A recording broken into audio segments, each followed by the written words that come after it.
नमस्कार श्रोते हो, इरा ब्लॉगिंग मराठी या यूट्यूब चॅनलवर आपण ऐकत आहात लुडबुड संसारातील ही कथा. आई, तुम्ही स्पष्ट बोलत जा, उगाच खालून पाडून नको. जे आहे ते मला सांगा, माझ्या चुका मी दुरुस्त करेन. आज स्नेहा थोडी जास्तच रिॲक्ट झाली, कारण आजकाल तिच्या सहनशक्तीच्या पलीकडे सगळे झाले होते. स्नेहा एका सॉफ्टवेअर कंपनीत उच्च पदावर कार्यरत होती. आशिष आणि स्नेहाचा प्रेमविवाह, तोही आंतरजातीय. त्यामुळे आचार विचार संस्कृती यात जमीन आसमानाचा फरक. आशिषच्या घरात खूपच धार्मिक वातावरण. देवधर्म, कुळधर्म, कुलाचार नेहमी चालायचे. स्नेहाला सगळेच नवीन. देवधर्म तिच्याही घरात होता, पण सतत देवदेव करत बसायला कोणालाच वेळ नव्हता. आई थोडेफार करायची, तेही सणावाराला. पण बाबा जास्त देवाला मानायचे नाहीत. आई बाबा दोघेही पेशाने डॉक्टर होते. ते आपल्या रुग्णसेवेत देव जास्त शोधायचे. एकंदरीत दोन्ही घरातील वातावरणात जमीन आसमानाचा फरक होता. त्यात सासूबाईंना स्नेहा पसंतच नव्हती, पण शेवटी आशिषचा ठाम निर्णय, त्यामुळे त्यांना झुकावे लागले. सासूबाईंना भावाची मुलगीच सून म्हणून आणायची होती. तसा त्या भावाला शब्द देऊनही बसल्या होत्या. भावाची मुलगी 10वी-12वी झालेली, घरकामात हुशार, सगळे स्वयंपाक पाणी व्यवस्थित करायची. मुख्य म्हणजे आत्या आली की तिच्या पुढे मागेच असायची. मग काय, आत्याबाईच्या ऐकण्यात होती म्हणून त्यांना आवडायची. नाही, आवडलीच होती, पण आशिषने काकूबाई म्हणून तिला चक्क नकार दिला होता. हे दुःख त्यांच्या मनात चलत होते. आशिषचे वडील मात्र नेहमीच स्नेहाचे कौतुक करायचे, कारण स्नेहा अष्टपैलू व्यक्तिमत्व होते. सगळ्यातच तिची कुशलता होती. सहज आणि सुबकता तिच्या कामात होती. मुख्य म्हणजे जे येत नाही ते शिकून घेण्याची तिची धडपड असायची. घरातील सगळे करून ती आपले क्षेत्रातही अग्रेसर होती. पण नावड तिची मी टाळली तद्वत सासूबाई नेहमीच तिच्या चुका काढायच्या. कोणावर ना कोणावर घालून तिला काही बोलत राहायच्या. सतत तिचे संस्कार, सोवळे ओवळे यावर टीका टिप्पणी असायची. स्नेहाला हे कळायचे. शेवटी लेकी बोले सुने लागेच ना. पण ती शांत असायची, कारण घरातील वातावरणाचा आपल्या ऑफिसच्या कामावर परिणाम होणार नाही यासाठी दक्ष असायची. पण कधी कधी अति झाले की त्याचे पडसाद तिच्या ऑफिसवरही कामावर पडत. मग तिकडे बॉसचे टोमणे चालू होत. स्नेहा, घर आणि ऑफिस वेगळे ठेव. लग्न झाले आहे, आम्हाला माहीत आहे. कामात चुका नको. स्नेहाला वाईट वाटायचे. सासरे नेहमीच स्नेहाची समजूत घालायचे. निवळेल वातावरण म्हणायचे. आशिष पण खूप चांगला होता. त्याच्यामध्ये व आईमध्ये खटके उडायला नको म्हणून ती त्याला काही सांगायची नाही. यामुळे सासूबाईंचे चांगलेच फावायचे. कळत नकळत मी किती चांगली आहे हे दाखवून द्यायचा त्या प्रयत्न करायच्या. आज तेच झाले. सकाळीच त्यांची भाची आली होती. सासूबाई सकाळपासून गरज नसतानाही स्वयंपाकघरात लुडबुड करत होत्या. एरवी कधीही स्वयंपाकघरात न फिरकणाऱ्या सासूबाईंना आज बरेच पदार्थ करायचे होते. आई, तुम्ही स्पष्ट बोलत जा, उगाच घालून पाडून नको. जे आहे ते मला सांगा, माझ्या चुका मी दुरुस्त करेन. आज स्नेहा जास्तच रिॲक्ट झाली, कारण सतत सासूबाईंनी मारलेले ताणे आणि त्याचा परिणाम ऑफिसच्या कामावर, त्यामुळे बॉसची बोलणी खावी लागायची. म्हणूनच स्नेहा जास्त रिॲक्ट झाली. सासूबाई मुद्दामच जरा मोठ्या मोठ्यांनी भाचीशी बोलत होत्या. आपल्याकडे असे करतात, हे तसे करतात, असे परत परत भाचीला सांगत होत्या. खूप दिवसात आपल्या पद्धतीचे वरण खाल्लेच नाही. साध्या वांग्याचे भरीत पण कित्येक दिवसात मी खाल्लेच नाही, कारण स्नेहाला वांगी आवडत नाही. मग विषय संपला. अगं, आपण कुठे सगळ्या पदार्थात कांदा टोमॅटो घालतो? चोवळ्यात चालत पण नाही. पण इथे भेंडीच्या भाजीत देखील कांदा टोमॅटो. त्यात भाजी बाई पण भर घालत होत्या. हो ना आत्या, आजीच्या पद्धतीनेच आई सगळे करते आणि मी पण. आपल्याला असेच पदार्थ आवडतात ग. मी पण ग, माझ्या सासूबाई सांगतील तसेच करायचे. पण आता घरात सासू म्हणजे कोण, तिला कोण किंमत देतो, सगळे नशिबाने घ्यावे लागते. स्नेहा हे सगळं ऐकत होती. एकीकडे तिचा रोजच्या प्रमाणे हात चालत होता आणि एकीकडे ती आयपॉडवर आजच्या क्लायंटबरोबरच्या मीटिंगची तयारी करत होती.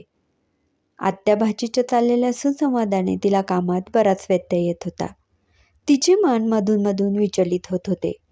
अचानक तिकडून मॅनेजर ओरडला, स्नेहा, आधी घरचे काम वाटप आणि मग ऑफिसच्या कामाचे डिस्कशन करू. स्नेहाच्या मनाला हे खूप लागले, म्हणून ती आज जरा पहिल्यांदा भडकली. आई, आमच्याकडचे रीतिरिवाज खूप वेगळे आहेत. सोळे ओळे आम्ही शब्दाचे पाळतो.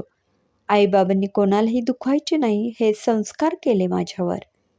आई, तुम्हाला काय हवे तसेच मी करते. आशिष आणि बाबांना आवडते भाजीत टोमॅटो कांदा, हे तुम्हीच सांगितले म्हणूनच मी घालते. माझी आवड निवड कधीच मी सांगितली नाही.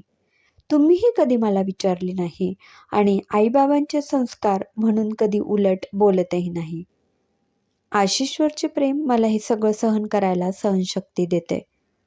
देवघरातील स्वामी मला बळ देतात. तेव्हा काय जे बोलायचे ते मला सरळ सरळ बोला. कोणावर घालून पाडून बोलू नका.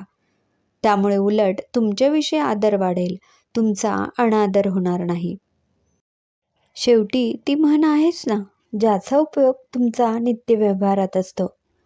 मला पण ती म्हण आचरणात आणायला भाग पाडू नका. चला, निघते मी. ऑफिसमध्ये आज मीटिंग आहे. स्नेहा एवढे बोलून ऑफिसला गेली. सगळे व्यवस्थित तयार करून ठेवून स्नेहा ऑफिसला गेली. जाताना ती सांगूनही गेली, समर्थांच्या फोटोला हार व पेढे पण आणून ठेवले आहेत. आज गुरुवार ना, येते मी. थोडा उशीरच झाला आज. आल्यावर छान गप्पा मारू. भारतीताई, पण वेगळ्या विषयावर. भारतीताई, तुम्हाला रसगुल्ले आवडतात ना, ते पण करून ठेवले आहेत. भारतीताई, संध्याकाळी मी लवकरच येईल हां, मग मस्त फिरून आणते तुम्हाला. तयार राहा. स्नेहा ऑफिसची तयारी करून सगळे सांगून झटपट छान तयार होऊन ती बाहेर पडली सुद्धा. गॅलरीतून भारती बघत होती. मस्त फोर व्हीलर स्नेहा सफाईदारपणे बाहेर काढत होती.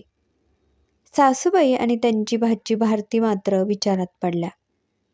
आपण एवढे बोललो, पण हिनं कुठेही त्रागा केला नाही. शांतपणे सगळे ऐकून घेतले. तितक्यात शांतपणे सगळ्या गोष्टींचे स्पष्टीकरण पण दिले. यावरून भाचीला जरा आत्यातच खोट वाटली. ती आत्याला म्हणाली, आत्या, स्नेहा तशी बरी आहे ग. तिला कुठे नावं ठेवायला जागाच नाही. पण तू का एवढा तिचा दुस्वास करतेस? आत्याला भाचीच्या बोलण्याचा राग आला. ती भारतीला म्हणाली, हे तिचे खोटे रूप आहे भारती. कोणी नातेवाईक आले की ती बरी वागते. मी किती चांगली आहे हे दाखवण्याचा तिचा प्रयत्न असतो. आता हेच बघ ना, तुला रसगुल्ले आवडतात, तिनं करून ठेवले. हे मला आधी सांगायला नको का? पण नाही, तिनं मुद्दाम तुझ्यासमोर सांगितले. कारण सगळ्या गोष्टींचे श्रेय तिला लाटायचे असते ना. असो, शेवटी माझीच मेलीचं मिटळणी. तयार राहा, येतील महाराणी संध्याकाळी. लवकरच नेतील तुम्हाला फिरायला. मग काय, ती खुश आणि तू तर त्याहून खुश. तीच आता तुला जवळची वाटणार ना. स्नेहाच्या सासूबाई मनातल्या मनात खजील झाल्या. हे भारतीच्या नजरेतून सुटले नाही. तिला कळलं, आपण स्नेहाला चांगले म्हणालो हे आत्याला मनातून आवडले नाही. पण आपली आत्या पहिली, मग स्नेहा, यातून आपणच वर्णमध्य साधूया. ती आत्याला म्हणाली, आत्या, तू आता संसारातून विरक्ती घे. चल बरं माझ्याबरोबर माहेरपणाला. तुझ्या आवडीचे सर्व पदार्थ आई तुला खाऊ घालेल. अगं, जग तू बघत नाहीस. फार नशिबान आहेस. एवढी शिकलेली असूनही धार्मिक आणि कर्तृत्वनिष्ठ आहे तुझी सून. आजकाल कोणी ऐकूनच घेत नाही एवढे. ती ऐकून घेते. तुझ्या शब्दाचा आदर करते. मुख्य म्हणजे आशिषला वेगळा संसार थाटायला पण लावत नाही. हे फार मोठं भाग्य आहे तुझं. खरं सांगू आत्या, रागवू नकोस. तुझी थोडी लुडबुड कमी कर आणि तुझं अधुरे राहिलेले छंद जोपास. अजूनही तुझ्यात ताकद आहे. कोणावरही अवलंबून नाहीस. वेगळा मार्ग पत्करला तर सगळे कुटुंब गोकुळ होईल बघ. मी लहान आहे, लहान तोंडी मोठा घास घेते, मला माफ कर. अजून एक, परत रागवू नकोस. जर मी तुझी सून झाले असते तर एवढी तुझी लुडबुड सहन नसती केली बरं का. केव्हाच आशिषला घेऊन वेगळी झाले असते. भाचीबाई चांगल्याच जोमात बोलत होत्या. तर काय बोलतेस म्हणत आत्याबाई पण केव्हाच कोमात पोहोचल्या होत्या. इकडे स्नेहा मात्र गाडी चालवताना बॉसला चांगलेच सुनावण्यासाठी बॉससाठी लेख शोधत होती. कारण ती म्हण आहे ना, लेकी बोले सुने लागे ना. समाप्त. लेखिका सौ उज्ज्वला रवींद्र रहाणे. श्रोते हो, कशी वाटली ही कथा कमेंटमध्ये नक्की कळवा. पुन्हा भेटूया एका नवीन कथेसह. धन्यवाद.